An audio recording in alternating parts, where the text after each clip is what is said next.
Welcome, ladies and gentlemen. Backyard Action Media is here to deliver another edition of Lunch Table Roundup with your man DWeezy. So, some grab a seat for this Mother's Day edition as we look on the menu. We have some Major League Baseball, a little playoff basketball, and some playoff hockey. So, let's see if we can't find something to sink our teeth into. Now, looking over what we got, something I've noticed, a little trend looking at game totals in Major League Baseball. A team that's been trending to the under a majority of this season in their games, the Arizona Diamondbacks. Now, this could be contributed more to a lack of offense. Some teams, you may see them trend to the underside in a game total because dominant pitching.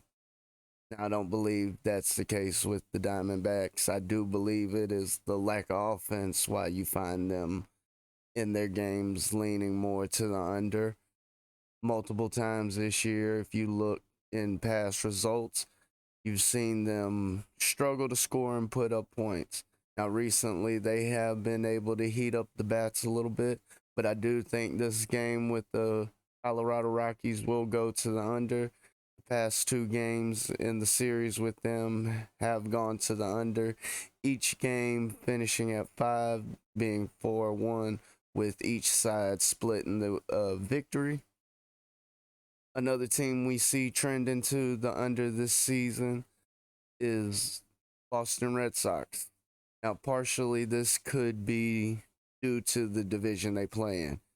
Being in the AL East, you have the Yankees who have been hot and gotten off to a very good start this season. You also have Tampa Bay, who has a, I don't want to use the term dominant pitching staff, but a well put together pitching staff. You don't find many holes, whether it be the bullpen, starting lineup, even though they tend to not allow their starters to go deep. Their rotations, their players, they fit and seem to work. Now, in this game, we have the Boston Red Sox and the Chicago White Sox going up against each other. In this game, we have the under, we have the game total, which is 8.5, and I'll be taking the under on that. That's two separate games where I believe, okay, the Diamondbacks and Colorado Rockies were at 8 in Boston and the Battle of the Sox. We got Boston Red Sox and Chicago White Sox where the game total is 8.5. I like the under in both these games. Again, here we're trying to target that trend where the under has come in. Now, as we move over to a little playoff basketball, those that have been following the um, Philadelphia 76ers with Joel Embiid and his injury and recovery from both concussion and the orbital bone fracture, which those that don't know is basically a broken eye socket. So I can't imagine it being too comfortable out there playing. Um, you do see him wearing the mask in game 3. Now, it was uncertain if he'd play in game 3. Now, he did come out. They were able to get that victory. But again, this was a game that went to the under, even as they put up a 20-point victory. In the matchup we have on Mother's Day Sunday, game total is at 207.5, which is a low total given modern NBA game totals. Me personally, I am a bit of an under better when it comes to game totals. That being said, I don't think it puts a bias on things, but even from my preference, a total this low, it is hard to play that under. Now, I will say I played, I believe it was this series, game 1, the game total under, which was around this same figure. It's currently, I got it at 207.5. Game 1, I believe, was 208.5 in that range. The under came in there. I believe the under came in game 2, if I'm not mistaken. And I see that trend continuing. You have more defense in the playoffs. You have Miami, who's a more defensive minded team. I think even if the 76ers are able to play more like the team we've seen, the half court nature of the Miami Heat and the defensive nature that they'll bring to the game, I think the under on this 207.5 is a live play. Now, moving on to the other playoff game we have the Suns and the Dallas Mavericks kicking it off. Now, this is one where I think a lot of people expected Dallas to be able to do more, and I think that is them coming to the realization that Dallas can only go as far as Luka Doncic can take them. And we've seen some players, especially in the NBA, be able to carry a team all the way to the finals. Now, in this series, I don't think Luka will be able to get past the Phoenix Suns by himself. But going into this game, I do believe the over game on the game total of 214.5 is a very live play. You have Devin Booker, who's getting back into what seems to be his natural swing of things when it comes to the playoffs and being able to ramp his game up to a next level, even if it isn't coming in and putting up 30 points a game. He's very viable to do that. You know, not too many players in the NBA can walk out on the court in a playoff setting and almost be penciled in for a 30-point game. And so that in combination, I think Luka's going to come out and perform. You get a little extra scoring from on top of what we've seen out of Dallas. Phoenix plays their typical game, that over 214.5 could be a very live option.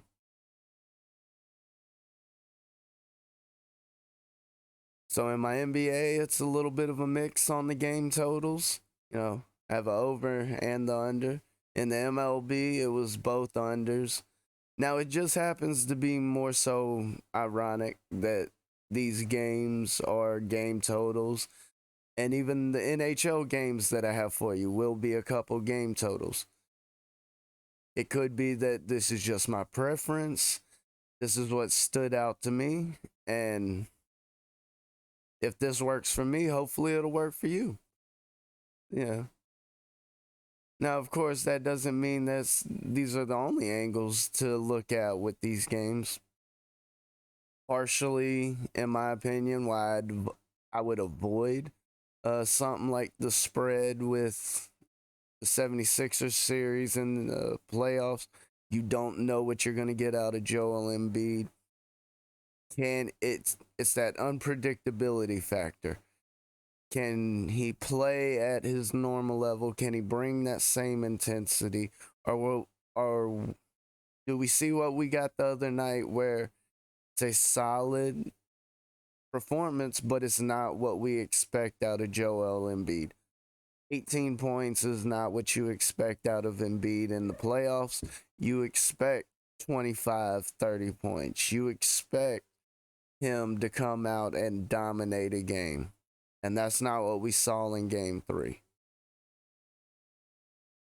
So moving over to the NHL, as I said, we got some playoff hockey, we got some playoff basketball, Major League Baseball. You will get a variety of sports here at Lunch Table Roundup. So going on to the ice, we got the Carolina Hurricanes taking on the Boston Bruins, and again, another game total. Here I'm playing the over 5.5. This has been a series that has hovered right around that mark of 6. In multiple games, we've seen the game end 5-1. I believe that in both of those games, that over 5.5, over 6 would be a live play. Unfortunately, it would have just barely hit on the over on a 5.5. I think it may come in to a similar score in this game. We may see a 3-2 final score, 4-2, you know, game end right around that 5-6 range. It's no mystery why these books and why you see these totals where they do. And when the game's end, usually the book isn't wrong. Now occasionally you might see some wild scores and the book be off. But I was not shocked to see this game total be 5.5. As I said, I do like the over here. I think we get a little more competitive score than what we've seen in a couple of the games. And you know, 6 is greater than 5. That's what we're looking for. And to move on to the other hockey game that we have on the schedule, or at least on my slate of games for the evening on this Mother's Day, we have the Edmonton Oilers playing Los Angeles Kings. Here, the game total is 6.5. Now, I like the over. Both teams have been putting up a lot of goals in this series. I don't see any reason why that would stop. To my knowledge, Edmonton isn't known for their defense, and they come with one of the better scoring units. I see over 6.5 being live. I definitely wouldn't touch a under on this total. I don't think that's smart in any way. If I was going to touch the total, it would either be the over at not at all.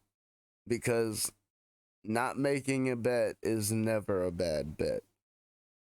Yeah. I would never get on here and tell you, say, hey, you need to play this. No, because that's never the case.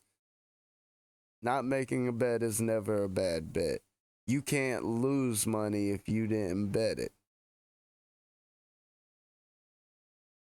So to wrap up things here a little bit, as I've mentioned before, you can catch me every Wednesday, 8 p.m. on Lunch Break Hot Takes with the Lunch Money Bet segment that I do there. This past week, I happened to go 4-1. Now, if you happen to catch my pop-up show on earlier that Wednesday, and grand total on the day went 6-4 with a half unit profit, but a profit is still a profit, and in this game, that's what we're aiming for. So make sure to hit that like and subscribe button, and make sure to join me for the hot takes that I have in some of these betting lines and insight that I bring to the game. We're all handicappers when it comes to this, whether we realize it or not. All y'all out here playing fantasy football or fantasy sports trying to predict what players are going to have good games versus bad games. No different than sports gambler betting on player props. Now, is there a lot of crossover between the information used and the insight needed? Yes, of course. So if you're a dynasty player, a fantasy football player, a fantasy anything player, honestly, you probably have a decent bit of sports betting insight and just don't realize it. You utilize some of the same analytics and same tools and view statistics in the same way. So as I said, folks, make sure to hit that subscribe and notification buttons. Hit the thumbs up if you like what you hear. You can get at me on Twitter at DWeezy90. You can catch me here Sundays for Backyard Action Media with the Lunch Table Roundup. You can get me live Wednesdays on the Lunch Break Hot Takes segment with Lunch Money Bets. I'm coming with a lot of content, hopefully, and people enjoy it. The DWeezy's here with the hot takes. Everybody take care out there.